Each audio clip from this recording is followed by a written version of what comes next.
Good morning, world. It is 8:30 in the morning, and once again, it is cold and dark as hell.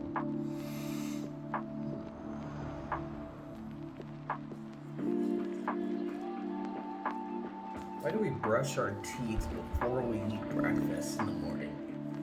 Shouldn't we brush our teeth after we eat breakfast? I took the SecurityX exam because I wanted to join in as an E4 into the Air Force, and I thought, what can I do that's considered a Tier 3 in the Department of Defense for a certification? And I figured out that I could take the SecurityX exam, which is also known as CASP+, and I would be able to get the rank that I wanted for the Air Force. So after I got my Security Plus, because I found out it was a requirement inside of tech school to get it for the Air Force, I decided to go for SecurityX because, why not, right? Well, when I was initially studying for the SecurityX exam, I couldn't find a lot of information, but at the same time, I still found information. There wasn't that much in terms of people writing about the SecurityX exam on YouTube or explaining anything really. So what I had to do essentially was use trusty Google. And what I came across were the flashcards again. Kind of like how I mentioned before in my Security Plus exam that I took, where I also used online quizzes and such. I did the same thing with SecurityX. I found anything that I possibly could on it, and I just took it. Now, one of the problems with SecurityX exam, or CAS Plus, is it's not really a problem, but it is if you're trying to knock it out in as short of a time period as I am. I did it in the span of about a month and a half, maybe a little bit less if I'm being honest with you, is that it's a lot of material. So you go essentially from the Security Plus to now having to deal with Net Plus, CISA, pretty much PIN Plus, any and all Comptia certificates. It is the holy grail of certifications. Now, like I've said before in previous videos, I have knowledge in terms of cyber. I have a background in cyber and I've done it for a long time. I've just never went for certifications. And this time around, this was by far the hardest exam that I had taken for a certification up to that time. I kind of thought, to be honest with you, it was going to be a lot harder. And I say that even though I failed the very first time. Kind of thought it was going to be a lot harder, but at the end of the day, it actually wasn't. And in this video, pretty much I'm going over more so what you can study. So let's get to it.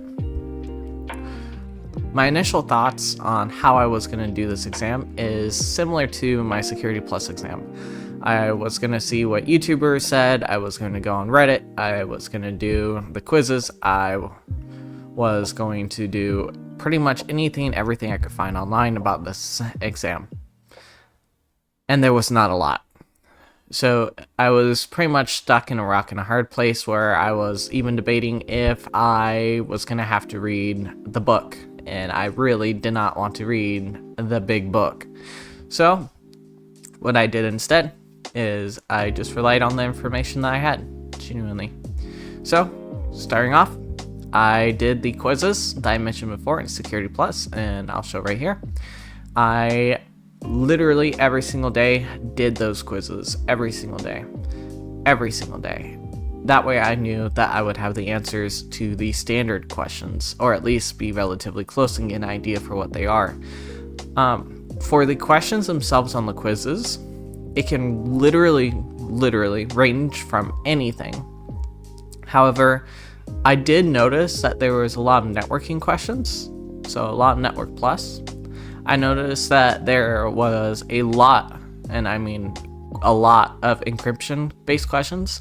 It kind of felt like it was Security Plus all over again, except it was like a more advanced version of Security Plus. And I also saw a lot of pen testing questions, There was a lot of them, like which one, for example, is an exploit, which one is asking to listen to ports.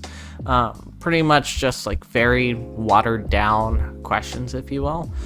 There was also some questions, for example, to do with firewalls, asking what about the firewall rules, things of that nature. And I won't get into the specifics, of course, but essentially for this sort of exam, you really have to pull back. You have to remember that for this sort of exam, they have to ask a lot of questions in the sense of them also being generic, and they can't be precise on every single time. So that's why this exam was one of the hardest, because you just simply did not know what you're going to get. I mean, at one point in time, you could possibly load up and they're all pen testing questions and say you never took pen testing. Another time it could be networking questions. For me, though, it was, like I said, a mix. I kind of feel like it was a bit heavier on the IT and networking side of things. The labs are a lot more difficult, obviously, and they have a lot of pieces to them, and that's kind of why it makes it so difficult, is because they try to essentially give you as much freedom as possible, which is very terrifying. For example, you might, compared to the Security Plus exam, one Dropbox in the Sec Plus might have 4 options. Well, in the SecurityX exam, now you have, say, 25 options, and about 20 of them don't even deal with what you're trying to do. So it gets really, really crazy. I failed my first exam because I just did not have the information. I did not know how the labs are going to be. Cybercraft has a few labs that I looked at for the SecurityX exam, and I would highly recommend you check those out, because they are about as complicated as he does it, to be quite honest with you. And it kind of gave me some uplift feeling, if you will, to them, to be like, okay, I know this, or I don't know this, things of that nature. But it was definitely not an exam that you could just walk into, per se, by any means. When I first failed it, it straight up just told me, like, you failed. It didn't tell me how close I was, didn't tell me how far. It was nothing like the Security Plus, where it gave you like a point range. It wasn't like that. It was just, you failed. Now, on my second attempt, I knew what I screwed up on. I knew it. I remembered what the labs were like, and so I focused really heavily on those labs, on trying to remember and recall what they were about. And I did as much research as I possibly could to understand how to answer those labs, and understanding like every little piece about it. Because if you think about it, there's a question pool. The chances of you getting the exact same question is pretty high, or at least something close to it. So if you can figure out how that question works and be able to answer it, you might get lucky and have one of the questions come back. And so that's what I did. I studied all the questions as much as I could remember for the test, and I went back to all the flashcards and whatnot. And this time around, because of how complicated the encryptions were, I actually had to spend a lot more time memorizing all the different encryption types once again, and the additional ones, the protocols. If I had to retake this exam again, I would definitely say that with this exam, it's a lot of book knowledge rather than actually doing, in my opinion. If you're familiar with computers and IT, I don't think it's going to really be an issue for you, because you have to remember it also covers Linux and A+ and like super basic stuff. So I think it wouldn't be that much of an issue. But for someone who's just coming into the IT world, I don't think that you would be able to do it, even if you tried. I would be quite curious if you can, but if you're not a home lab kind of guy like I am, or even looking into how to do, say, Linux systems or servers or understanding networking by any means, I think you would definitely struggle jumping from, say, Security Plus over to SecurityX. That being said, though, I 100% believe it's possible for you to be able to do it, but I wish you the best of luck, genuinely. And this is probably the only video that's going to genuinely give you information in regards to the SecurityX exam, because all the other videos I tried looking for, it was just too vague. Everyone will make a Network Plus, a Security Plus video, but there's not many people who make a SecurityX video. Now, in my last video of Security Plus, I mentioned that Dion classes were not good and to not do it for the Security Plus. In the SecurityX, it was actually much different. During my technically my first time as well, I took the Dion courses because they did in fact have it, and I would highly recommend for the SecurityX that you get the Dion courses, because it was quite literally the only course I could find online to deal with SecurityX. They even had a deal that you could do basically for the 2 attempts, and it was a lot cheaper actually than going directly through Comptia.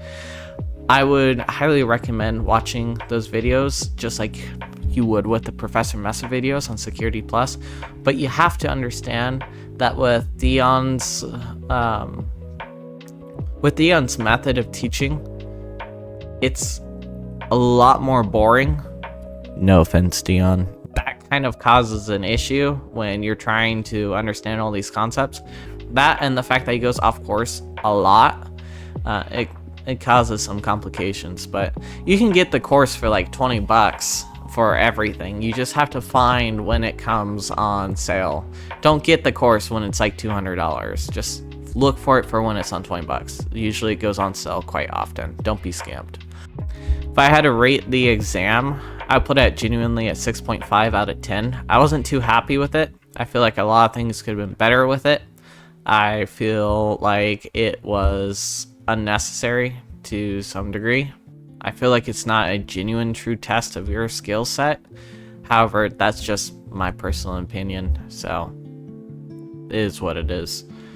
In total, I was able to achieve my Security Plus and my SecurityX from the month of March to the month of end of July, I do believe. So it was a pretty tight timeline, but I did manage to get it done. Anyways, if you like my videos, feel free to give it a thumbs up and subscribe. Otherwise, take care.